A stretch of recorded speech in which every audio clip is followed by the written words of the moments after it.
You ask Tiger to solve. This deals with linear equations with one unknown. The final result is c equals 36.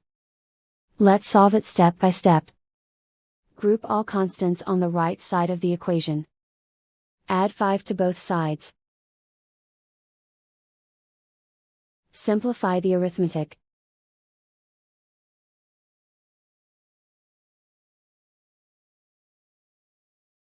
Isolate the c. Multiply both sides by 4. Group like terms. Multiply the coefficients. Simplify the fraction.